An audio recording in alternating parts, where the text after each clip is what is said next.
옛날 옛적 어느 마을에는 세상 가장 건강한 노인이 살고 있었습니다. 마을 사람들은 그 노인이 매일 먹는 음식이 그의 건강 비결이라고 믿었습니다.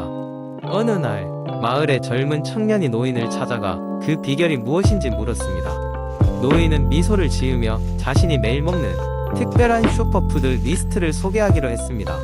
첫째, 마늘입니다. 노인이 말했습니다. 마늘은 천연 항생제로 체내에서 나쁜 박테리아 및 바이러스를 물리치는데 큰 도움을 줍니다.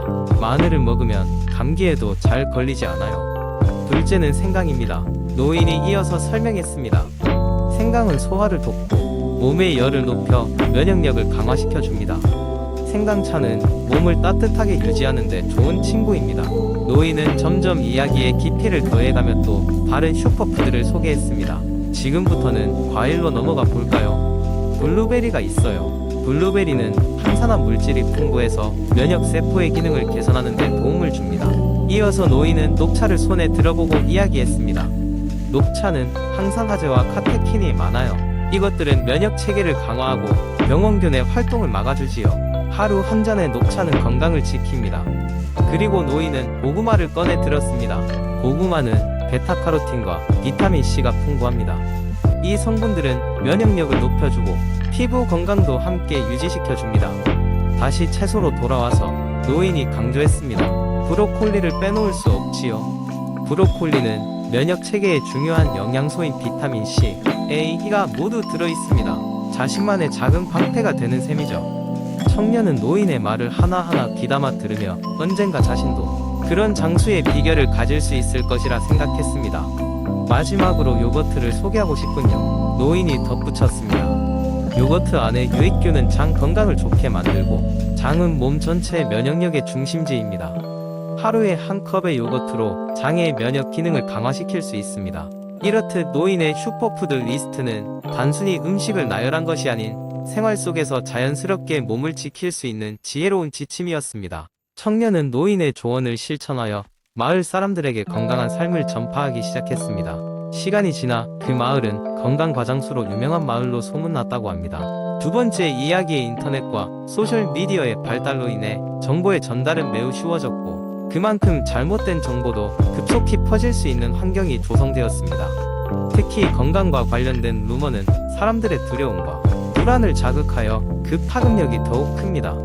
이번 이야기는 흔히 발생하는 건강 관련 루머와 이에 대한 진실을 파헤치는 긴 여정을 담고 있습니다. 우선 가장 흔한 루머로 비타민C는 감기를 예방하고 치료할 수 있다는 주제를 다뤄봅시다. 많은 사람들이 비타민C가 감기에 신비로운 효과가 있다고 믿습니다. 실제로 비타민C는 면역 체계를 지원하는 중요한 영양소지만 일반적인 감기를 예방하거나 치료하는 데 특별한 효과가 있다는 과학적 증거는 부족합니다.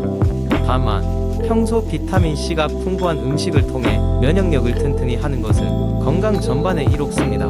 다음은 전자레인지에 전자파가 음식을 방사성 물질로 만든다는 이야기에 대해 이야기해봅시다.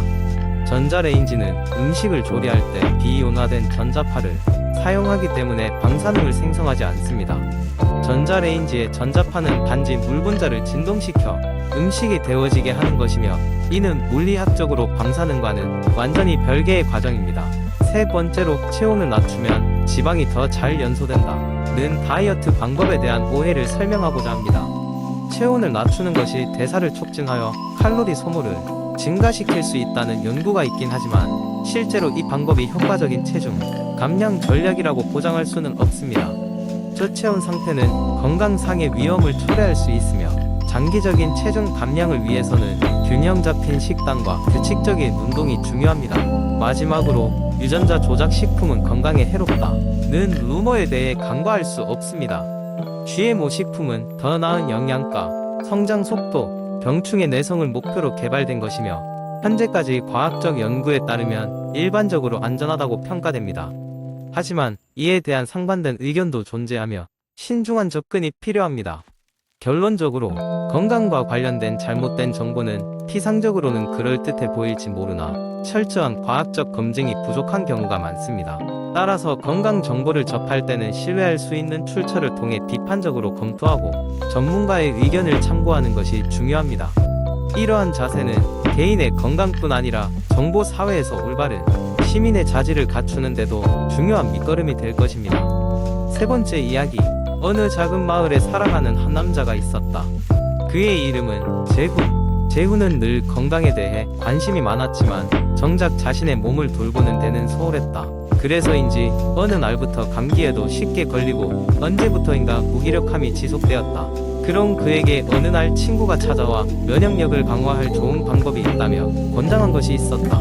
그것은 바로 비타민을 섭취하는 것이었다. 재후는 그 말을 듣고 처음에는 반신반의했지만 한번 시도해보자는 마음으로 비타민에 대해 조사하기 시작했다. 그는 가까운 서점에서 비타민 백과라는 책을 구입하여 자세히 읽어 내려갔다. 책을 통해 그는 다양한 비타민이 각자의 특별한 기능을 가지고 있음을 알게 되었다. 우선 비타민 C를 통해 몸의 면역력을 높일 수 있다는 사실을 알게 되었다. 오렌지, 브로콜리, 딸기 같은 과일과 채소에 풍부하게 함유되어 있으며 적절한 항산화 작용까지 가지고 있어 활성산소를 제거하는 데 도움이 된다고 한다. 그래서 재후는 아침마다 자신이 직접 짠 오렌지 주스를 마시기 시작했다. 비타민 D도 면역 시스템에 중요한 역할을 한다는 정보를 접했다. 특히 햇볕을 쬐면 체내에서 합성된다는 사실을 깨닫고 재후는 매일 아침 20분씩 햇볕을 쬐며 산책을 시작했다. 갑자기 바깥 바람을 맞는 것이 귀찮기도 했지만 어느새 그는 상쾌함을 느끼고 있었다. 또한 비타민 A 또한 체내에서 면역 반응을 강화해주는 주요한 역할을 한다는 사실을 배웠다. 그래서 그는 당근과 고구마 같은 비타민 A가 풍부한 채소를 자주 식탁에 올리기로 했다. 하지만 재후는 여기서 멈추지 않았다. 비타민 B 복합체가 에너지 대사를 돕고 그러므로 피로를 줄이는 데 일조한다는 사실을 알고 복합 비타민제를 구입해 매일 꾸준히 복용하기로 했다. 4개월이 지난 후 재후는 변화된 자신의 몸 상태를 직접 느낄 수 있었다. 예전보다 감기에 걸리는 일이 눈에 띄게 줄었으며 불필요하게 무기력한 날들이 현저히 줄었다. 또한 아침에 일어날 때마다 느껴지던 피로감이 사라졌다. 재후는 원래의 건강한 생활로 다시 돌아온 것을 기뻐하며 주변 사람들에게 자신의 경험을 공유하기 시작했다. 비타민 하나로도 이렇게 큰 효과를 볼 수 있다는 것을 많은 사람들에게 알리고 싶었다. 그리고 그는 자신이 경험한 이 이야기를 비타민과 건강 지킴이의 여정이라 명명하며 사람들에게 나누기 시작했다. 그 누구라도 그의 이야기를 통해 건강한 삶을 되찾을 수 있기를 바라면서 네 번째 이야기. 옛날 어느 마을에 음식이 남아도는 큰 축제가 열리곤 했습니다. 이 축제는 음식을 풍성하게 준비하는 것으로 유명했는데요. 마을 사람들은 다양한 음식을 마음껏 먹고 즐길 수 있었습니다. 그러나 축제가 끝나면 항상 잔뜩 남는 음식이 문제였습니다. 그래서 사람들은 먹고 남은 음식이 과연 체중에 어떤 영향을 미칠까? 라는 이야기를 하게 됩니다. 축제가 끝난 뒤 많은 사람들이 집으로 돌아가 남은 음식을 계속 먹었습니다. 처음 며칠은 아무 문제가 없었지만 시간이 지날수록 자신이 평소보다 체중이 늘어나고 있음을 깨달았습니다. 먹고 남은 음식을 먹는 것이 큰 원인이라고 생각하기 시작했죠. 한편 몇몇 사람들은 한꺼번에 많은 음식을 먹어야 하니까 음식을 남기지 않으려고 애쓰기도 했습니다. 그러다 보니 불필요하게 많은 양의 칼로리를 섭취하게 되었죠. 그 중에서도 라푼젤이라는 소녀가 있었습니다. 그녀는 남은 음식을 아껴 먹으며 체중 변화를 유심히 관찰했습니다. 처음엔 체중 증가는 미미했지만 남은 음식을 계속 먹으면서 몸무게가 서서히 늘어나는 것을 알아챘습니다. 그래서 그녀는 체중 증가는 이틀에 1%씩 증가하고 일주일 후에는 평균적으로 7%가 증가한다는 수치를 정리했습니다. 그러다 그녀는 남은 음식을 어떻게 하면 쓸데없이 섭취하지 않고도 체중 증가를 막을 수 있을지 고민하기 시작했습니다. 그래서 자신만의 규칙을 만들었죠. 첫째로 배가 고프지 않으면 먹지 않는다. 둘째로 남은 음식을 먹을 땐 작은 양만 덜어 먹고 나머지는 친구들과 나누거나 저장해둔다. 마지막으로 규칙적인 운동을 통해 지속적으로 체중을 관리한다. 이 규칙을 통해 라푼젤은 다시 원래의 건강한 체중을 되찾을 수 있었습니다. 그리고 그녀의 이야기는 마을 전체에 퍼져 사람들은 남은 음식을 보다 현명하게 관리하게 되었습니다. 이렇게 남은 음식에 대한 해서부터 체중 관리의 중요성까지 일깨우는 이야기가 마을에 전해졌고 더 많은 사람들이 과식하지 않고 건강을 챙기게 되었습니다. 결국 이 이야기는 과식과 남은 음식의 적절한 관리가 체중 관리에 중요한 역할을 한다는 교훈을 남겼습니다. 이렇게 사람들이 축제를 통해 얻은 교훈은 그들의 건강을 지키는데 커다란 기여를 하게 되었습니다. 다섯 번째 이야기, 오늘날 우리는 정보의 홍수 속에서 살아가고 있으며 특히 건강과 관련된 정보는 인터넷에 무수히 많습니다. 스마트폰을 열면 건강을 주제로 한 기사가 눈에 띄고 SNS 상에는 각양각색의 건강 조언이 넘쳐납니다. 온라인 건강 정보의 올바른 해석법에 대해서 깊이 생각해 본 적이 있는 사람은 많지 않을지도 모르지만 올바른 정보를 식별하는 것은 매우 중요한 문제입니다. 며칠 전 나는 친구 수정이를 만났습니다. 그녀는 최근 건강에 대한 많은 관심을 가지기 시작했습니다. 그 계기는 얼마 전 뉴스에서 본 특정 식단이 암을 예방할 수 있다는 자극적인 기사였습니다. 수정이는 그 기사를 보자마자 인터넷 서핑을 통해 관련 정보를 폭풍 검색했다고 합니다. 하지만 얼마 지나지 않아 그녀는 혼란에 빠졌습니다. 각기 다른 블로그나 사이트들이 상반된 의견을 내놓고 있었기 때문입니다. 아무래도 내가 이런 걸 제대로 해석하지 못하는 것 같아. 너는 어떻게 생각해? 라며 그녀는 물었습니다. 나는 그녀에게 문제의 핵심이 어디에 있는지를 이야기해 주었습니다. 우선 우리가 인터넷에서 마주치는 대부분의 건강 정보는 의학적 증거가 아닌 개인의 경험에 기초한 경우가 많다는 점입니다. 또한 많은 콘텐츠는 주목을 끌기 위해 다소 과장되거나 선정적으로 표현될 수도 있음을 알려주었습니다. 그래서 나는 수정이에게 몇 가지 팁을 주었죠.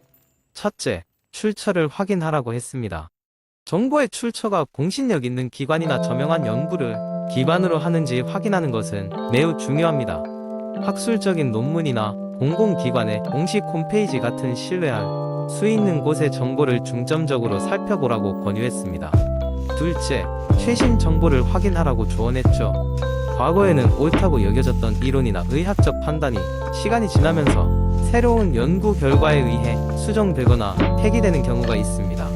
따라서 최대한 최근의 정보에 접근하는 것이 바람직합니다. 셋째, 다양한 관점을 고려하는 것이 중요하다고 했습니다. 한 가지 관점에만 의존하면 잘못된 결론에 이를 수 있습니다. 여러 전문가의 의견을 듣고 그들이 제시하는 논리와 근거를 비교해 보라는 것이죠. 마지막으로 무엇보다 중요한 것은 건강 정보를 접할 때 급하게 결정을 내리지 말고 차분히 생각해 보라는 조언이었습니다. 정보를 접하자마자 너무 감정적으로 반응하거나 즉각적인 결정을 내리는 것은 피해야 합니다. 자신의 건강 상태에 대해서는 최종적으로 의사와 상담하고 전문가의 조언을 받는 것이 가장 안전한 방법입니다. 수정이는 나의 조언을 듣고 나서야 자신의 행동을 되돌아보며 웃었습니다. 그녀는 앞으로 인터넷에서 건강 정보를 접할 때 더 신중해지겠노라고 했습니다.